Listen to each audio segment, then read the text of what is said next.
You're listening to a 3CR podcast created in the studios of independent community radio station 3CR in Melbourne, Australia. For more information, go to allthews.3cr.org.au. Evil minds that plot destruction, sorcerer of death's construction. In the fields of bodies burning, as the war machine keeps turning. Death and hatred to mankind, poisoning their brainwashed mind. Welcome to the Anarchist World This Week, broadcast across Australia on the National Community Radio Satellite. Listen to the Anarchist World This Week, Australia's sacred cow slaughterhouse. Listen to analysis of local, national, international events. Listen to analysis you'll never hear anywhere else.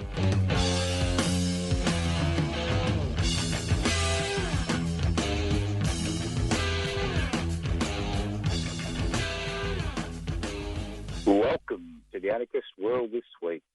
This program's coming to you somewhere in the ether from the studios of Radio 3CR in Melbourne and broadcast across Australia via the Community Radio Network. My name's Joseph Toscano, and I'm hosting this program. If you wonder what anarchy is all about, anarchos without rulers. So what is the anarchist project? Very simple, to create a society without rulers. What creates rulers?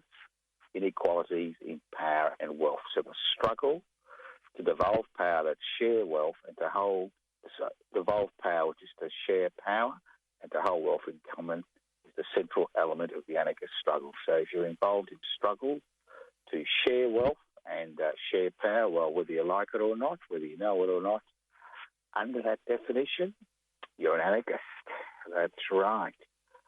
So, welcome to all our listeners across Australia via the Community Radio Network, obviously.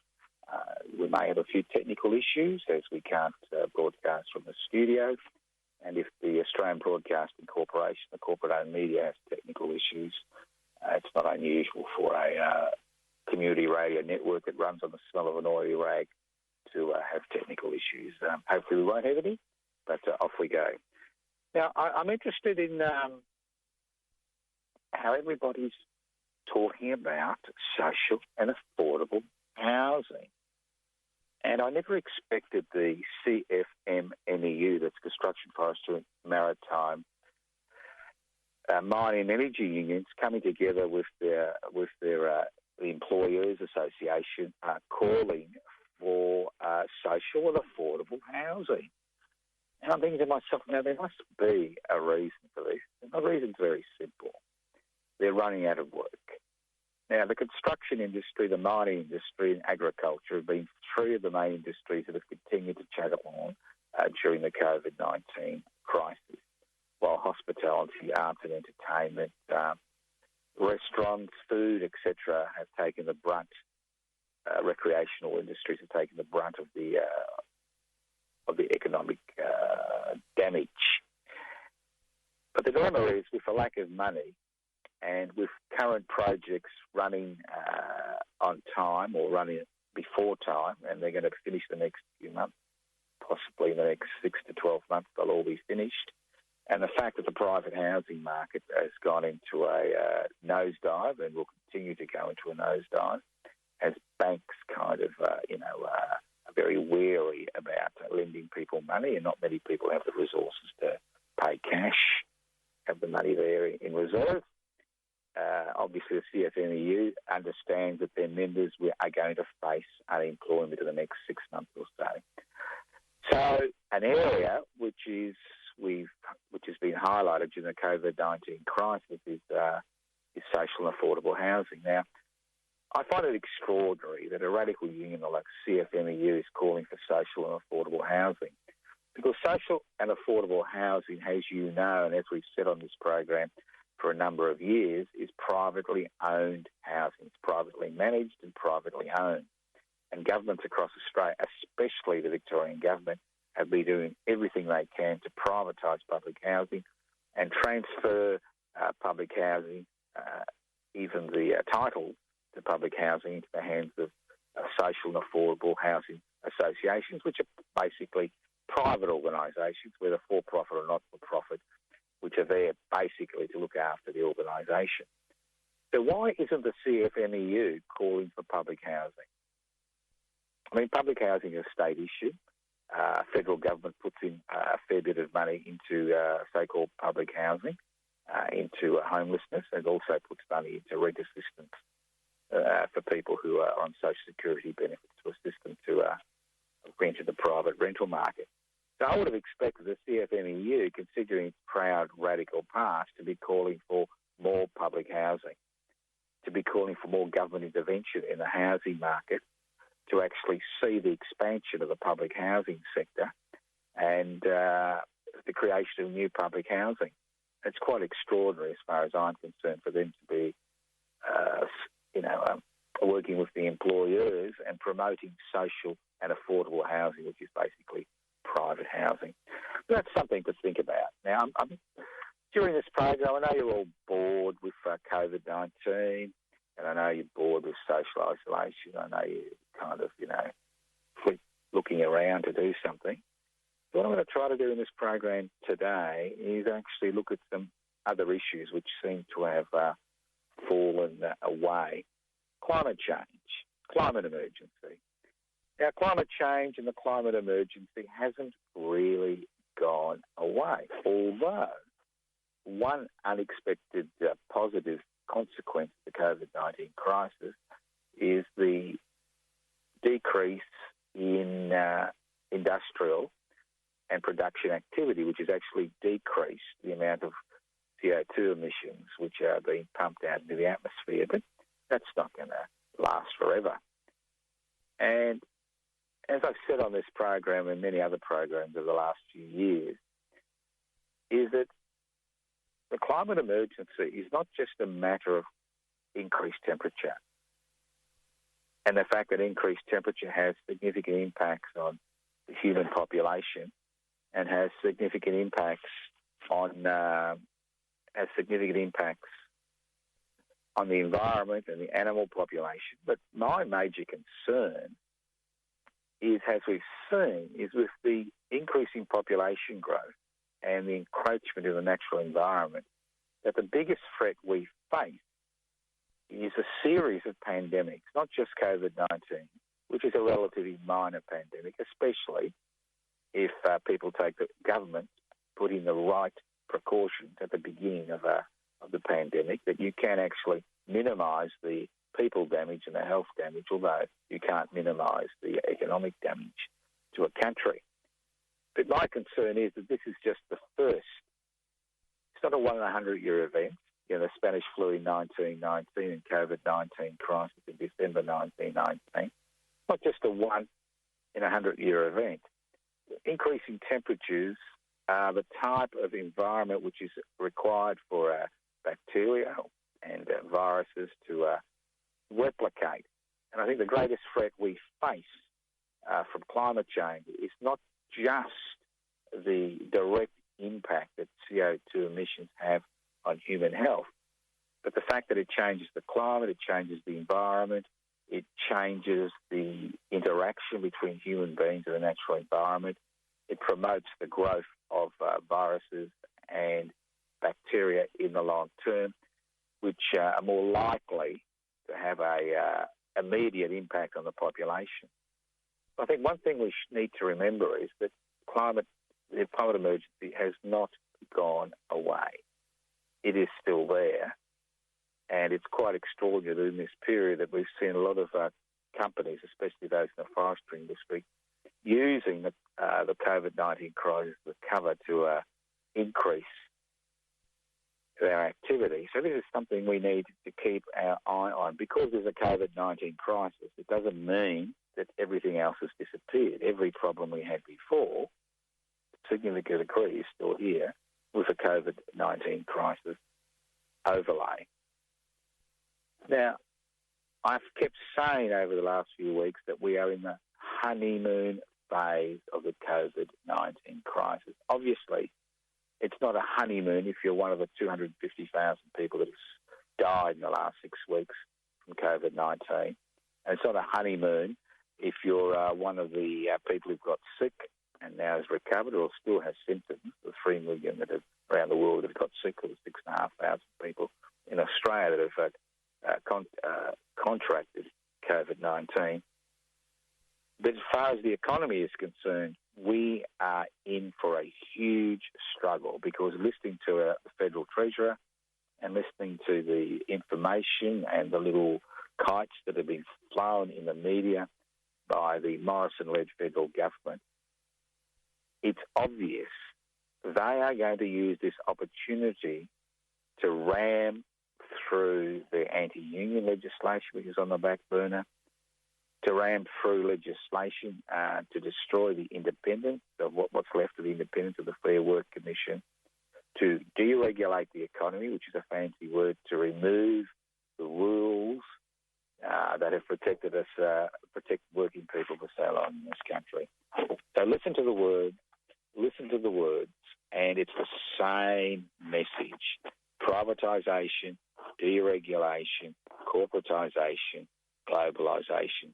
Although lip service is paid to local manufacturing, we're talking about boutique local manufacturing employing a few thousand people, maybe a few tens of thousands of people, but no real change. It's business as usual as they think. And if you look at their policies, it's all a matter of actually accelerating the agenda which has been pursued by both Liberal National Party governments and Labor governments at the federal level in this country for the last 40 years, and that's privatisation. The first cab off the rank is going to be the NBN, which has served Australia so well over the last few weeks. That's the first cab off the rank. There's $40 to $50 billion to be made by privatising the NBN. And it's always been government policy that once the NBN has been, Australia has been crisscrossed Australia, that it will be privatised. And you have to actually look at their globalisation agenda. They are very keen to not manufacture locally, although they're giving lip service to that idea, but are very keen to restart that export market that is such an important part of this country's business model. Listen to the Anarchist World this week, broadcast across Australia by the Community Radio Network. My name's Joseph Toscano. I'm hosting this program.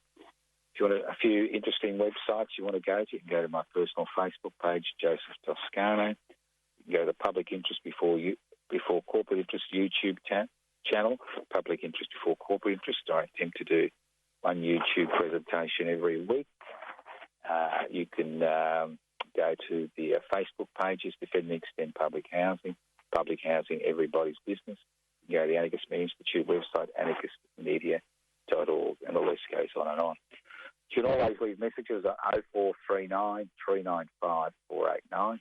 And if you want to join Public Interest Before Corporate Interest and hit the ground running to register Public Interest Before Corporate Interest, the federal political party, by the end of the year, you can always download the application form from PIBCI, PIBCI.net, PIBCI, PIBCI.net. And if your printer isn't working, or if you've got on the internet, you can always ring me on 0439 395 489, and I'll send you out an application form, or you can write to Post Office Box 20, Parkville 3052. Now, we're told that there's 1 million Australians are unemployed. Well, an extra million have been added to the unemployment list, and unemployment will reach between 10 and 13%. But we're actually not told about the JobKeeper allowance, that at least 4.5, maybe 5, possibly 5.5 million Australians are going to be on JobKeeper, which is a $750 a week payment to employees, certain employees, not all employees, certain employees, to maintain a relationship between them and their employer, and obviously the money is paid directly to the employer, who theoretically passes it on to the employee. So that once the COVID-19 crisis, is over or is manageable, COVID, it won't be over, it'll be manageable. That businesses will spring back into existence. They will spring back into existence as if nothing has ever changed. Well, the reality is, it's not going to happen that way. What we have basically is half of Australia's permanent and casual workforce, half of Australia's permanent residents and citizens who are in the workforce, that's 6 million people, either on job seeker or job keeper.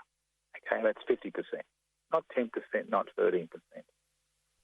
And many businesses, which are currently maintaining their employees on the book because the government is paying their wages, will fold once the economy gets back on track. They will fold because what people have forgotten is that all this noise about rent, especially commercial rent, and let's remember that most businesses, especially small businesses, which employ 5 million Australians, which is about 40% of the workforce, rent the premises they conduct their small businesses from. They rent those shop fronts, and those rents are quite extraordinary. And although you may have been able to negotiate some type of agreement not to pay rent for 6 months to the end of September, the reality is that over the next 2 years after September, you have to pay that back rent.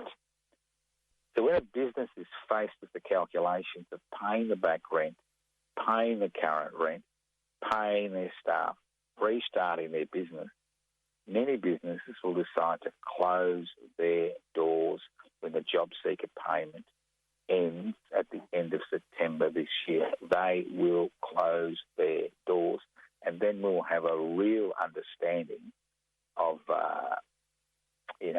of unemployment levels in this country, and I expect they'll be around 20% by the end of the year.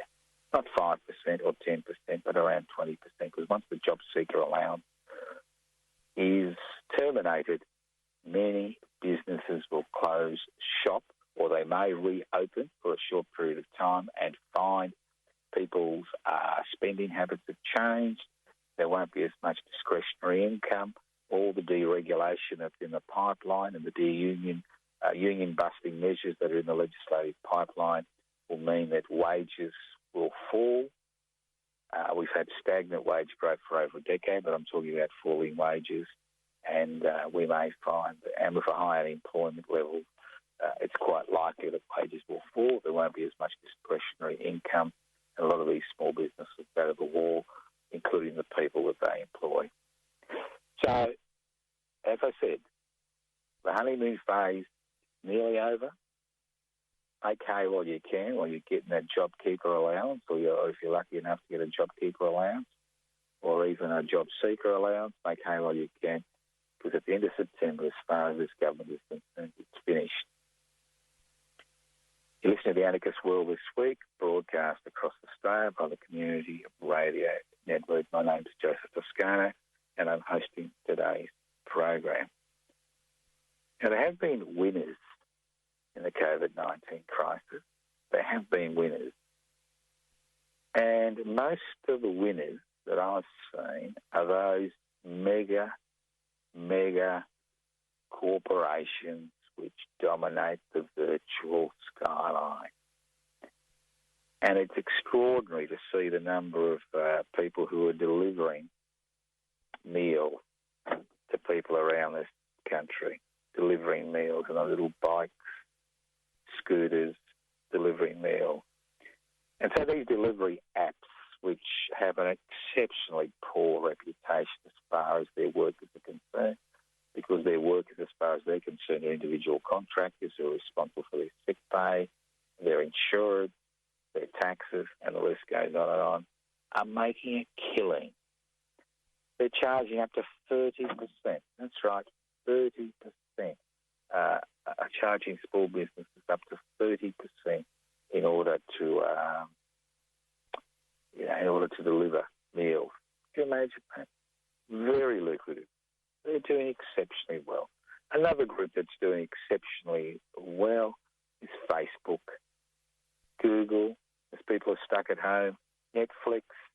So what we are seeing is these organisations making a killing from isolation, making a financial killing. They're not having decreased their prices. As far as delivery apps is concerned, they've kept their prices on hold, and in some cases they've increased their prices. And then you look at the major supermarkets, because as people have decreased discretionary spending because there's very little to spend on, and they're concentrated on supermarket shopping. You, like me, may have noticed over the last few weeks the increase in prices of many goods in the supermarket. And again, they are using this opportunity to make a buck. And let's not forget the petrol industry. At a time of record low prices, although petrol prices have dropped, it's quite extraordinary to see the price variation around the country as far as profits are concerned. So capitalism, private investment for private gain is alive and well and hoping to piggyback off the COVID-19 crisis and increase their profits. Obviously, some industries will die, but others are really prospering from the current situation. Now, regular listeners to the Anarchist World this week will remember that I've been talking for years about temporary workers. Not migration, but temporary workers. You can call them guest workers.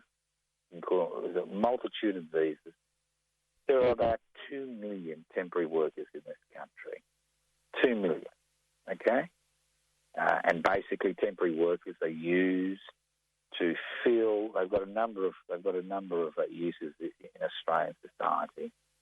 And when we entered the deregulation, privatisation, globalisation, corporatisation phase 40 years ago, it became very, very apparent to those in authority, to the corporate sector, that in order to be able to maximise profit, they needed to destroy what once was a vibrant trade union movement in this country. It had to be destroyed. And the way you destroy the trade union movement is not just by legislation and criminalising trade union activity, by bringing in millions of temporary workers into the country to do work. It's a little bit like an economic Ponzi scheme. You bring in a temporary worker, they need to eat, they need to live somewhere. So the economy continues to grow, profits continue to be made, but they're made at the expense of the community as a whole. Now, I've got nothing against individuals who will take up those policy initiatives, because those policy initiatives were created by government. All they're doing is trying to improve their life by taking every opportunity they can, and I say good luck to them. But it is government policy to actually have a large number of temporary workers in this country. One, to artificially stimulate the economy. Two, to put downward pressure on wages.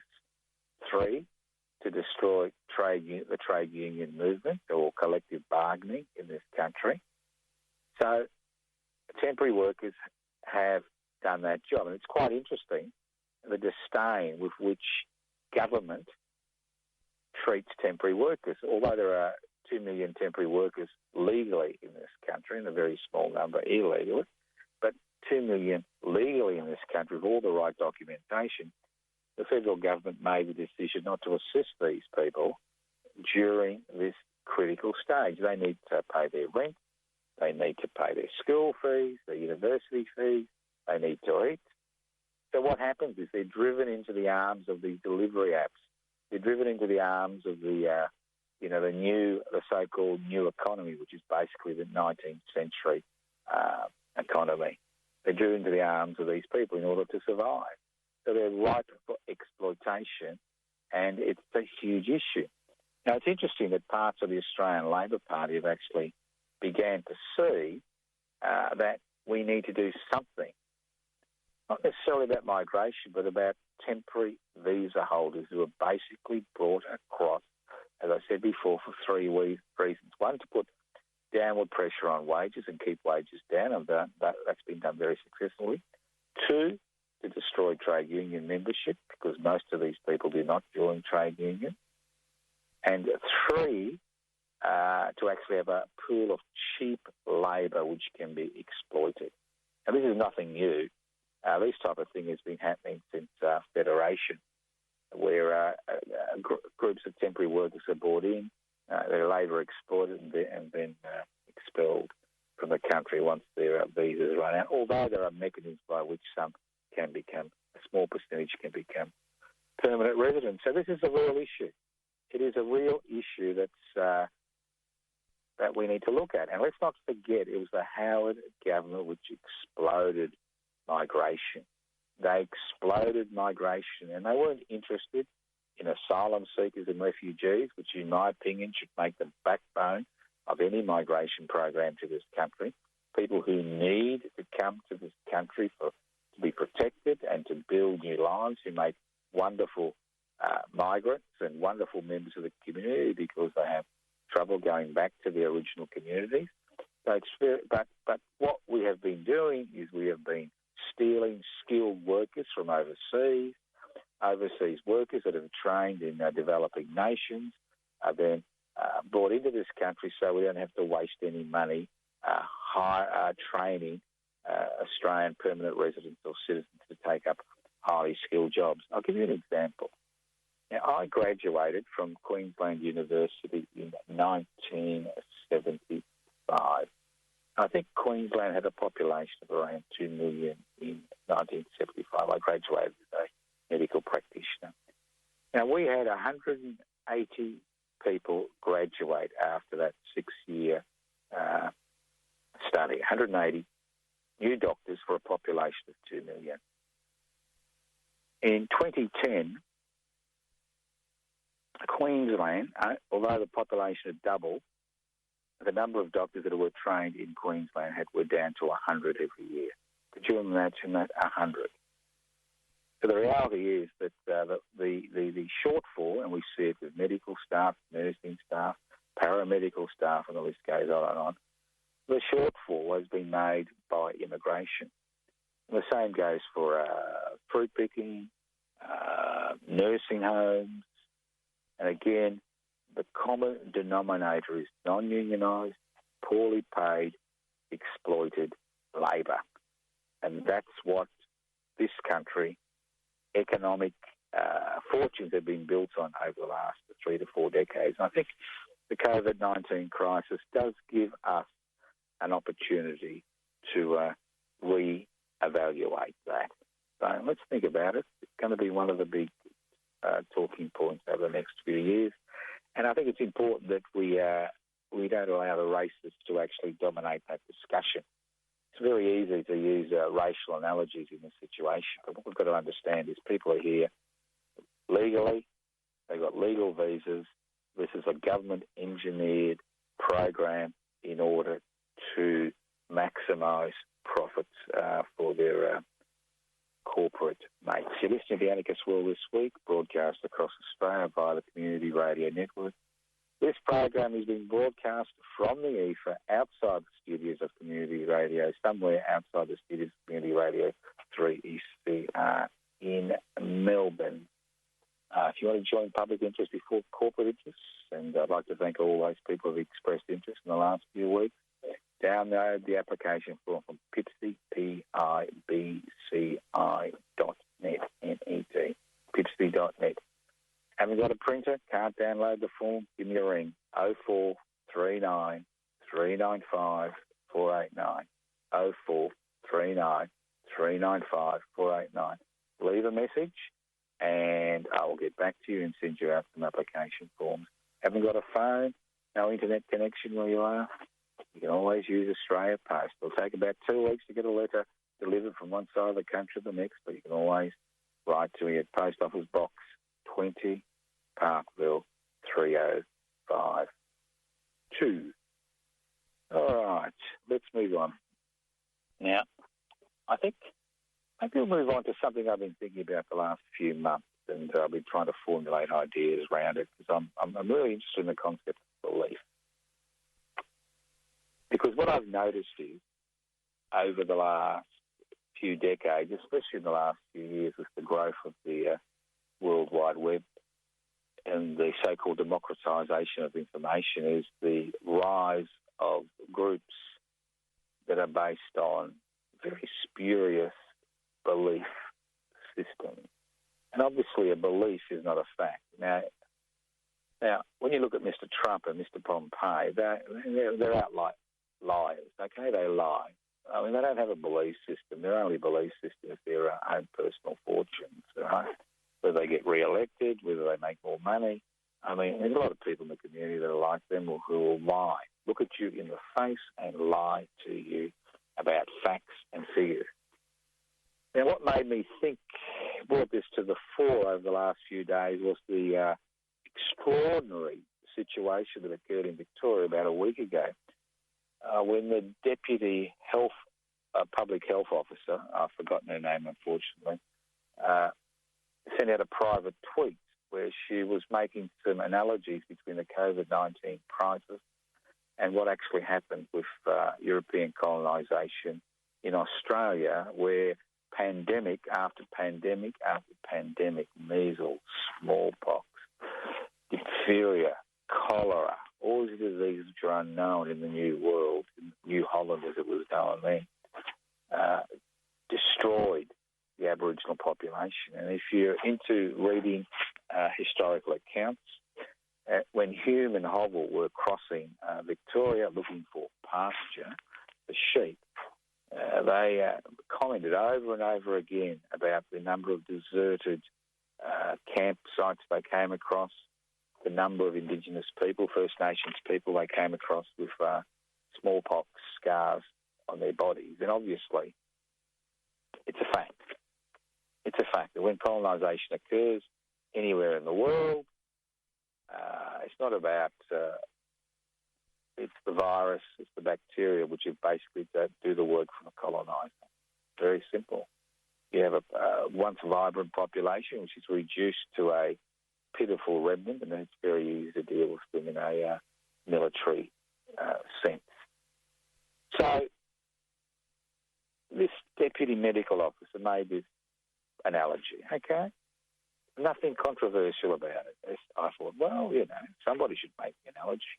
Somebody in authority. It's the type of thing that, I do and other people involved with First Native people know and live and breathe, And I thought, and then there was this huge discussion and debate in the community about whether this doctor should have said this. I mean, these are facts which were placed. I'm thinking, is this about people trying just to promote their own vote? This is the Liberal National Party, or the Liberal Party in Victoria, which is basically irrelevant at the minute. Or is it more? Do they have a belief system which they've created and cobbled together over the last few decades? Do they have this type of belief system? Then I look around me and we look at 21st century and we look at the rise of Islamic State, who basically had a belief system. What they believed was a literal interpretation of the Quran, and they attempted to put that literal interpretation into place and actually create a society based on what they believed, which many other Muslims obviously disagreed with, like the great majority of what was their interpretation of Islam. Now, you've got a great belief system. And in the past, we were crippled, unfortunate word to use, but we were fettered, I should say. We were fettered down. We were chained down by belief systems. But in the past, most belief systems were those which were created by those who ruled us, whether it was religious leaders, whether it was secular leaders, a belief system that we're somehow, because you've got a white skin, you're superior to somebody else, or if you've got a certain religious belief, your religious belief is the only religious belief that's important because you're in direct communication with some type of mystery thing living in the clouds, that determines your life. And obviously most people have some type of belief system. But I have noticed a change in the type of belief systems that people have with the growth of the World Wide Web. And whether people pick out bits of information here and bits of information there and esoteric analysis here and esoteric analysis there and cobble it all together into some type of belief system is quite extraordinary. And we've got people running about, with certain beliefs which really have nothing to do with reality. And it's a real problem. It's a real problem when we're chained down by a belief system that has nothing to do with reality, with the reality around us, because there are enough real problems in the world, the climate emergency, future pandemics, economic crisis, interpersonal relationships, and the list goes on. There are, the loss of faith, people's loss of faith in institutions which are ripping down. There's enough real problems in the world without creating new ones through these beliefs that have no basis in reality. And there are many out there. You choose the one you want. Go on the World Wide Web. You'll find somebody that will be able to pander to that particular belief. But pandering to belief provides no solution to real problems. Very simple. You can pray all you like.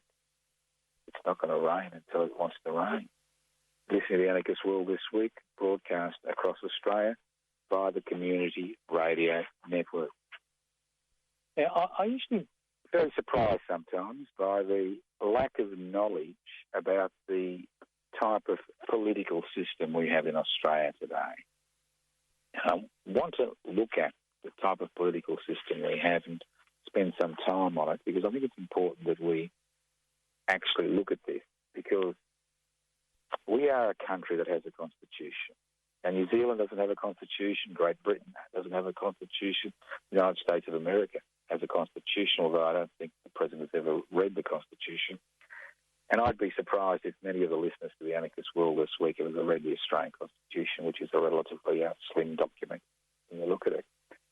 But what I found interesting was the buffeting, and what rekindled my interest in the Australian Constitution was the buffeting that was occurring between individual states and the central government in Australia. Because I don't think most people realise that we use the word federation, what federation means. In the last decade, in the 19th century, there was conventions held in this country about whether Australia should become 6 independent countries, which are based on the current states, which were in place at that particular point in time, which was New South Wales, Victoria, Queensland, Tasmania, South Australia, West Australia, or whether they should federate into one country. And there was a debate for a whole decade. And even at one stage, there was a debate about whether New Zealand should actually enter the federation. So there was this debate. But what we got was a federal system. And the state government, which federated, had extraordinary power at the time of federation. Because not everybody in Australia at that particular point in time wanted to federate, especially the people of New South Wales. And a number of referendums were held to actually gauge the interest in federation. And it's quite interesting that it was in Victoria, the support for federation was about 95%, while in New South Wales it was about 51%. So obviously the people of New South Wales didn't actually want to support the rest of the country. But that was the thinking at the end of the 19th century. But the referendums were finally passed by each state, and West Australia actually passed its referendum, its federation referendum after 1900, before 1901, and on the 1st of January the Federation of Australia was established. And that federation was established on the basis of the Constitution, which was actually voted for in each separate state. Now, what has happened since the 1901 is that state governments, in a number of cases, have voluntarily ceded their powers over their citizens to the federal government. But the COVID-19 crisis highlighted the extraordinary powers that state premiers are able to wield. Because state premiers or state governments are responsible for health and education. We saw state premiers close down borders with minimal notification to anybody else. And in many ways, most of them acted as if they had ceded from the Australian Federation. So it wasn't until after the Second World War that the federal power gained taxation powers, the federal government gained taxation power. And although most of the power has flowed from the state to the central government, the COVID-19 crisis highlighted the actual amount of power that the state governments and state premiers are actually able to exercise over their citizens, where you can see individual state premiers actually declare states of emergency in one state and no state of emergency in another state. They can actually remove rights which we theoretically hold, which the central government believes we should have, and they just remove those rights by declaring a state of emergency. They do have extraordinary powers. So let's look at the system. What type of a system we have? We have a federal system which is based on a parliamentary democracy. What is a parliamentary democracy?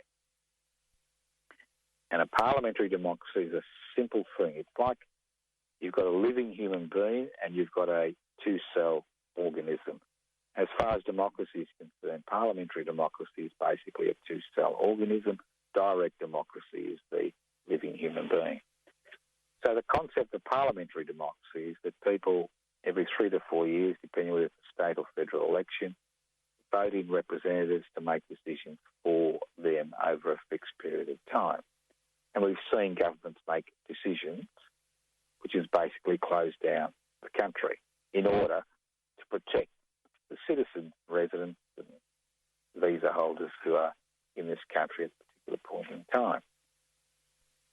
So parliamentary democracy is a little bit, when you vote for in a parliamentary democracy, it's a little bit like giving somebody a signed blank cheque and saying, here, mate, you do what you like with that signed blank cheque, or you're my credit card, here's my PIN number for the next 3 to 4 years. And it doesn't matter what they promise you, which gets you to give them their vote. They don't actually have to keep any of their promises.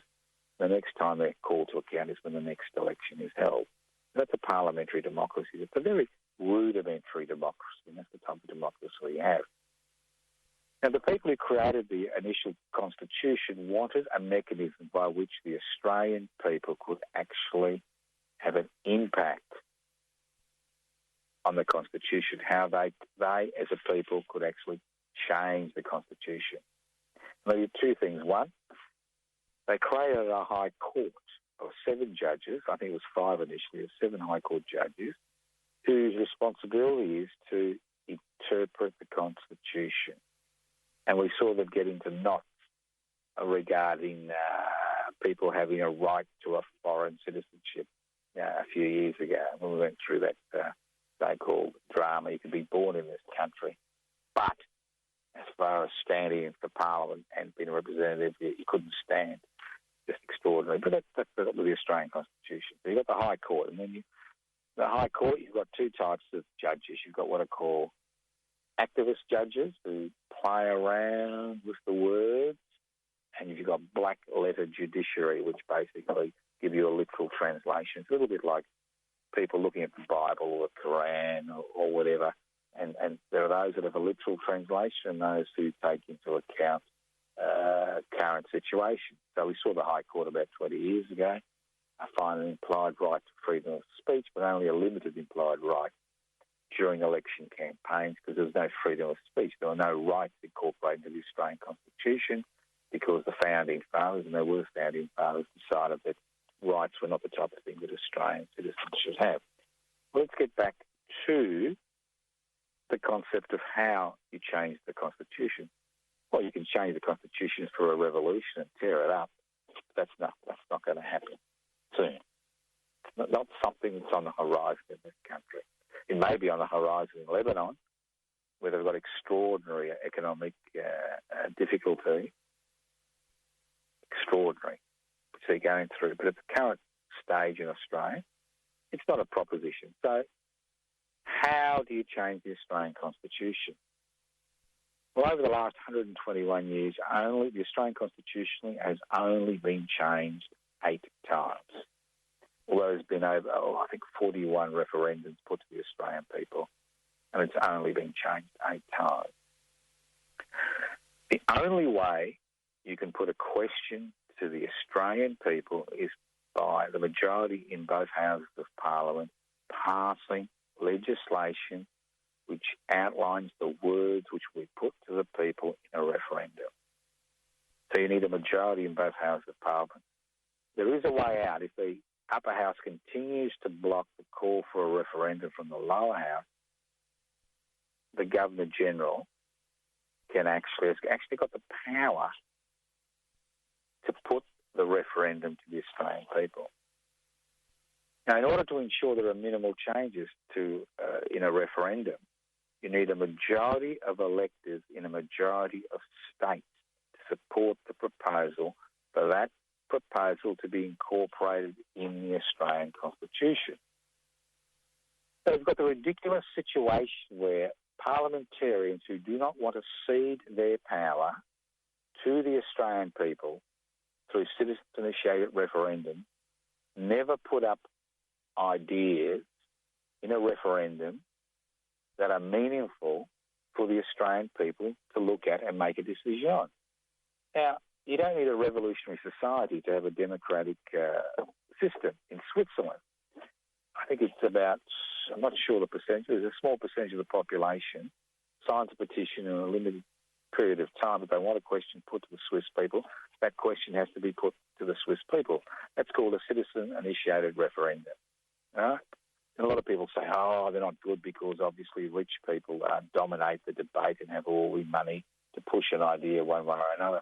Well, the way of overcoming that problem is actually limiting the amount of money which can be spent on a campaign and actually